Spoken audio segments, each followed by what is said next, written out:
What is up, you beautiful gamers, and welcome back to Role-Playing James, to this merry corner in the internet where we sometimes like to talk about video games, mostly focused on RPGs. The word of remake and remaster is always damn complicated, but ultimately, when it comes to marketing, it's about semantic as well.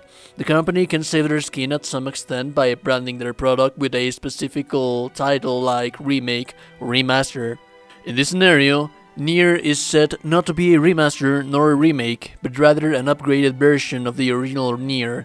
Let's see how upgraded. Graphics are up first, and I remember seeing articles back in the day calling Automata to be damn beautiful on the graphical presentation, and if you go read some of the articles on the previews of magazines, I'll have some of those in the video description, many of them were calling Replicant to be low quality on textures and polygons, and Automata is one of my favorite games ever, but not because of the visual presentation, because that the game, most of the graphical aspects, talking about Automata in here, is nothing to be praised about. Square buildings without high polygon roundness, low quality textures and particles, as well as low detail foliage, and still, Automata was them beautiful and an amazing game, just like Replicant is.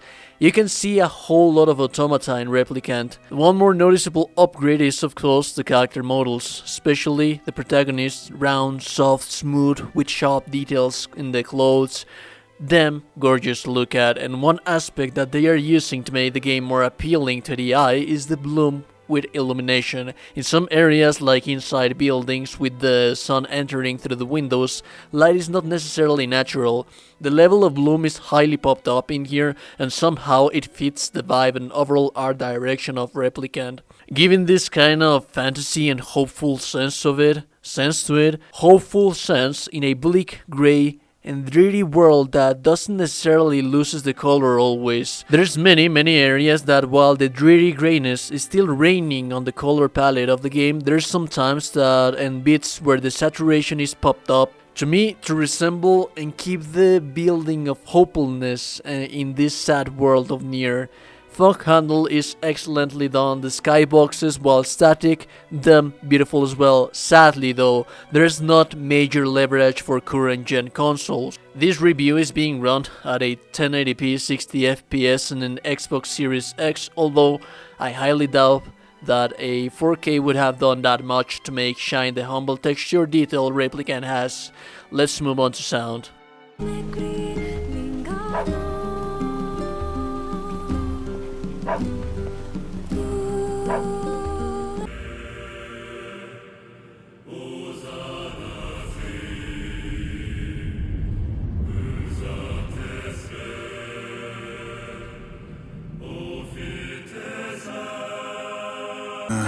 This bodes ill.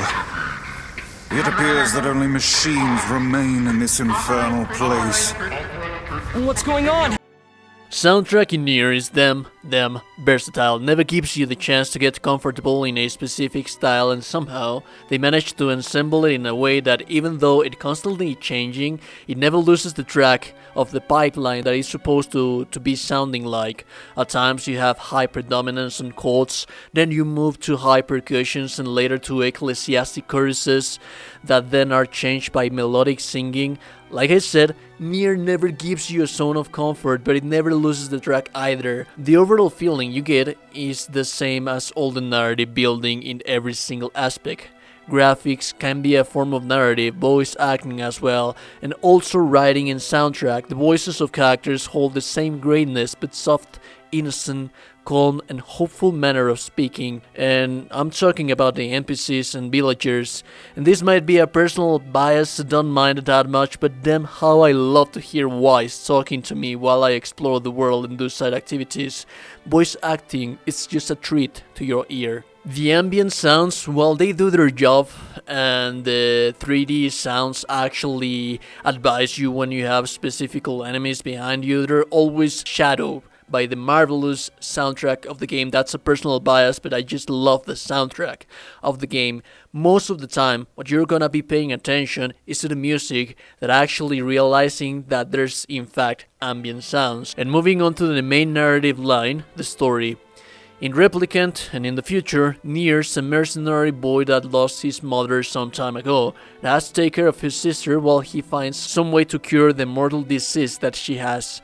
You find out about Grimoire Wise and that to cure Yona, you need to find the counterpart, Grimoire Noir. And so your quest begins. We're experiencing the brother version of Nier for the first time in the West. This one is up to your personal preference, but narratively, both still do a hell of a job. However, it highly changes how you perceive the quest, Yona, and the world as a player.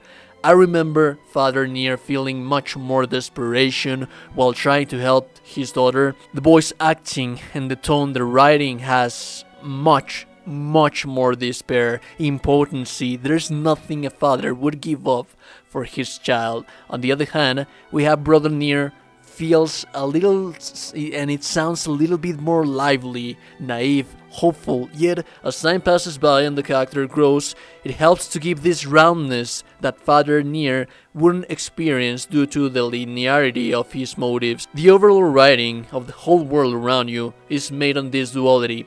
Hope and despair. You're in a grey, gruesome, bleak world that wishes to strangle all kind of incipient hope you may find. Side stories mostly have a sad ending as well. They never let the ones living it completely be swallowed by distress though. Is this saturation on colors in bleak places, this hope on the voice of NPCs, the bright sparkles and the sad endings of the little stories in Nier what give the essence to the game. And gameplay wise, Replicant drinks and nourishes from the success and satisfying gameplay Automata had. It's pretty much Automata gameplay, buttons, controls placed on Replicant, and the mechanics, you have your weapons and you can upgrade them and add mods to them that define your overall build. One thing that I personally love in every single game is that if you like a weapon, you keep it. There's no such thing as a better weapon, or at least when it comes to your decision, someone may come with a better weapon for an OP build, but the idea is that if you like something, if you like yours, if that's your little puppy, your little treasure, your little ugly pet, upgrade it, keep doing it, and you can have that through the course of the entire game. There's also the classical change of camera angles and versatility on how the gameplay changes depending on what position your camera is in. Although it has to be said, and this is a personal recommendation based on my experience, play the game on hard mode if you actually want to feel some degree of challenge.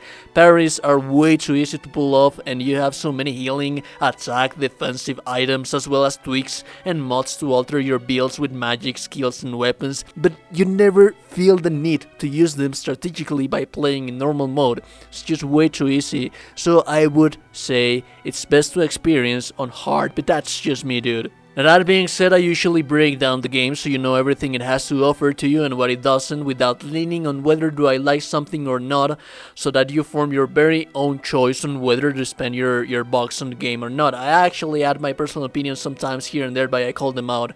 I add my bias and recommendation at the end of the video. Now visually, this is not the best thing in the world. I wouldn't call it a last gen title nor a 6th gen game either, but more of something like a game in between those generations, like a 6.5 generation game, if that makes sense to you. And the gameplay is just solid gameplay, the story, dude, the music, the overall vibe that Nier tries to present to you as a player, the philosophy of the writing and the things that happen in this bleak, gruesome world. It's just you have to buy it, dude. I mean, if you're watching the review, it's probably just so you already had the game around there, and you're watching like people talk about the game, how great the game is. That being said, that was my review for Nier Replicant and that long ass number that follows after Replicant. If you like the content, if you like the video, please like the video. It really helps me like you have no idea. And if you don't like the video, subscribe. Why the fuck not? And yeah, that being said, I'll see you beautiful, sexy ass of a gamers. Remember, each and every single one of you are beautiful people. It doesn't matter if someone says otherwise, he's lying. If no one has told you that you're beautiful today, you're damn gorgeous. I'll see you beautiful gamers. Next one, stay safe, stay awesome, stay beautiful, and I'll see you later.